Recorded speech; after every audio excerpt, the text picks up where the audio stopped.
Now, despite the compact car segment dying a slow but not quite painful death, admittedly, automakers are still investing heavily in these small cars. All we have to do is think about Hyundai, Honda, Toyota, and Volkswagen. Yes, despite killing off my beloved Volkswagen Golf, Volkswagen is still putting a significant amount of effort in keeping its Jetta fresh. There are a number of reasons for that. One, it's actual brand recognition. It might be surprising to many of you and us and all of that, that amongst the Volkswagen product line, the Jetta still ranks as one of the most recognizable, far more than the very popular Atlas, and at least on par, if not more so, than the Tiguan. Now, this is the refreshed 2022 Volkswagen Jetta, the 7th generation of the car, which was initially launched back in 1980. That's right, 1980, to 42 years ago, making this the Mark 7.5, as Volkswagen people like to refer to their vehicles. I may have done that once or twice. In the process, what Volkswagen has done is improved a little bit on the refinement, the styling, as always, and made one significant change under the bonnet of the regular Jetta. Now, this is, as you can very well see, the GLI. You know, you want to start off strong, right? And that's which is what I decided to do. But for the walk around, what I'll do is I'll get my hands on a regular Jetta to show you some of the updates around the car, inside and outside. And as for the driving portion, I think I might be reasonable and stick to the new 1.5 TSI version. That's right, the engine that is found in the Taos. Anyway, in the following video, we will do the walk around of the Mark 7.5 Jetta and then take one of them for a spin. I haven't quite decided yet. We'll find out together. And here we have, magically, the Jetta 1.5 TSI. Now, the upgrades for the Mark 7.5 Jetta pretty much boil down to a revised front end. I mean, you can see that the bumpers, I guess, a little, I don't want to say a little bit more aggressive, but maybe it looks a little squatter and wider than it previously did. The headlights have been slightly upgraded, as has the grille. But I mean, from every angle, especially from the side, I mean, it looks almost identical to the Mark 7 Jetta, which was introduced in 2019. As we walk around to the back, you'll see that the rear bumper has also been touched on.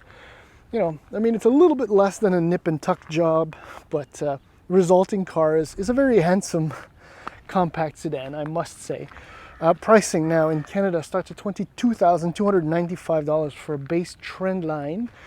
And at the other end of the spectrum, you have the Highline, which is $29,895. And that's the car you're staring at right now. If you're interested, the GLI starts at $31,895, which is almost on par with the pricing of the Mark 8 GTI, except it's got a fair amount more kit. Very interesting. What else can I say about styling? I mean, gray. Okay, enough of that. Sorry about that. Okay, this has a new volcano brown interior, which is actually really, really nice. And the thing with the Jetta is that it's incredibly spacious. In fact, most compact cars now are as big as mid-size sedans, maybe just over a decade, 15 years ago. It's insane. I mean, getting in and out of here is very, very easy. I mean, that's my driving position up front. There you get a shot of what you get in the Jetta. This is nuts. This is completely nuts. Headroom is decent, and you could squeeze 3 across. Apologies for the junk. I mean, this is a great place to spend a number of hours, even in the back seat. There's plenty of space. Oh, and I guess you got a shot of those seats. I mean, as always, Volkswagen seats are so nice. I mean, they're right up there with like Honda seats. Plenty of support, multi-adjustable. Now, here's an interesting thing that I just found out about. If you own a slightly older Volkswagen, you know that you don't need to press a button or a remote release hatch to open the fuel door. The thing is, if I got it correctly, it has to be done only on 1.5 liter equipped models. So what I'm trying to say is that, see, I didn't touch the switch. Usually it just pops open, right? So the EVAP system, I think I understood correctly, has to depressurize in order for the door to open, specific to the 1.5. So if you release it, as you walk around, it will have opened. Just a little funny, little nerdy thing that I guess is noteworthy, I guess. Okay, so look, contrast stitching is standard now in all the Jettas, and it's just beautiful. Obviously, this is the Highline. You get new materials in all trims, but this is top trim, obviously. Beautiful. It's very, very premium. I mean, I might not, I wouldn't say that the lower plastics here on the door they work. Okay, I'll leave it at that. Okay, so let's just slide on aboard. I mean, the interior is just about unchanged from the Mark 7 to Mark 7.5, with the difference being that the digital Volkswagen cockpit, digital cockpit, that's the one, is now standard in all cars.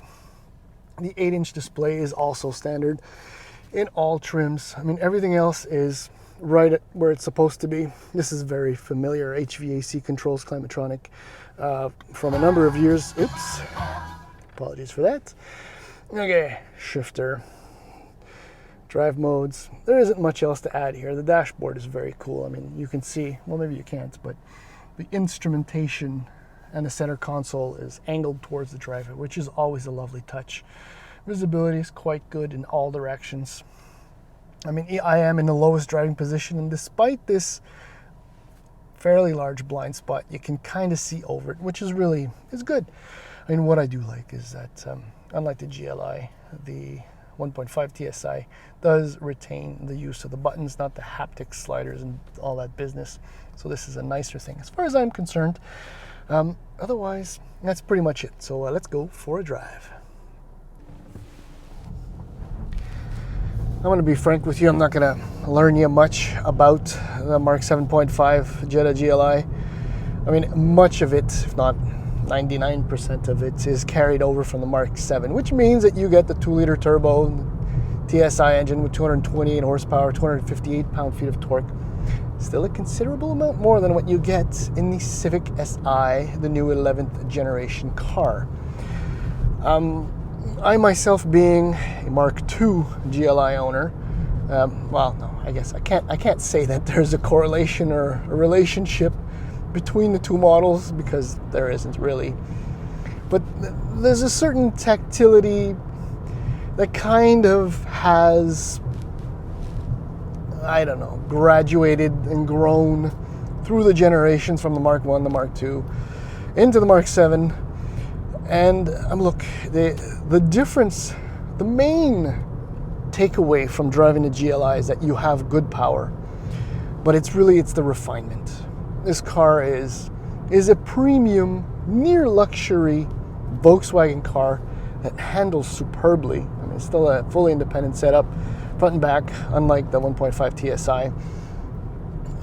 And it's just so good. It can be relaxing and it can be a blast at the same time. One of the main reasons for that, and possibly the GLI's greatest asset, is the adaptive dampers. I mean, through the drive modes, you can go Eco, Comfort, Normal, Sport, and then there's Custom, which is my favorite in this car, because you can set the dampers to Comfort, there's Normal and Sport, and then have everything else in Normal or Comfort, as it probably should be, at least in my old man opinion. And that is, with one exception, where the engine sound has to be in Eco, because the digitized, pumped-in engine sound is just terrible. You don't want to hear it. It takes away from, what this car can be, which is, I want to say it, but I won't say it. It's like I'll say it. Like an Audi substitute. Oh, there you go. What else can I say? Like I said, I mean, limited slip differential, it puts the power down.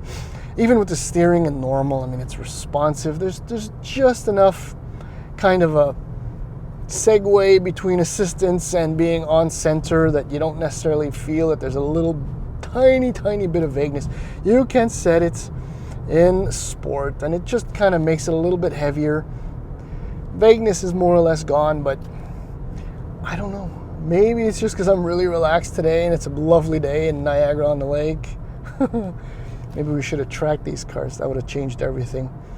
Well, look, the bottom line is the GLI is still a superb driving machine, and another one of its many great assets is the 6-speed manual transmission. Therefore, a thank you to 35% of GLI buyers, to you, who still opt for this transmission. I mean, as long as you guys and gals are around, Volkswagen will do the necessary efforts to make it available to enthusiasts. But I guess it's time to get serious. So let's step into the Jetta with the new 1.5 TSI engine. Okay, so, oh yeah, just before I start, because I just turned it on, heated steering wheel, now standard also, in all Mark 7.5 Jettas. Okay, the most important change brought forth with the Mark 7.5 Jetta is the ousting of the 1.4 liter turbocharged 4-cylinder engine and replacing it with a turbocharged 1.5 liter 4-cylinder engine. The engine that first saw duty in the Volkswagen Taos. Power is up. I mean, the numbers are not immense, but output is now 158 horsepower and 184 pound-feet of torque. Plenty enough of get up and go. You know what? Let's go this way.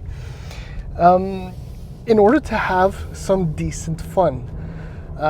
It's the torque that makes all the difference, obviously, and it's what makes it really quite pleasant to drive. I mean, to find something wrong with the way this car behaves, much like the GLI, is almost impossible.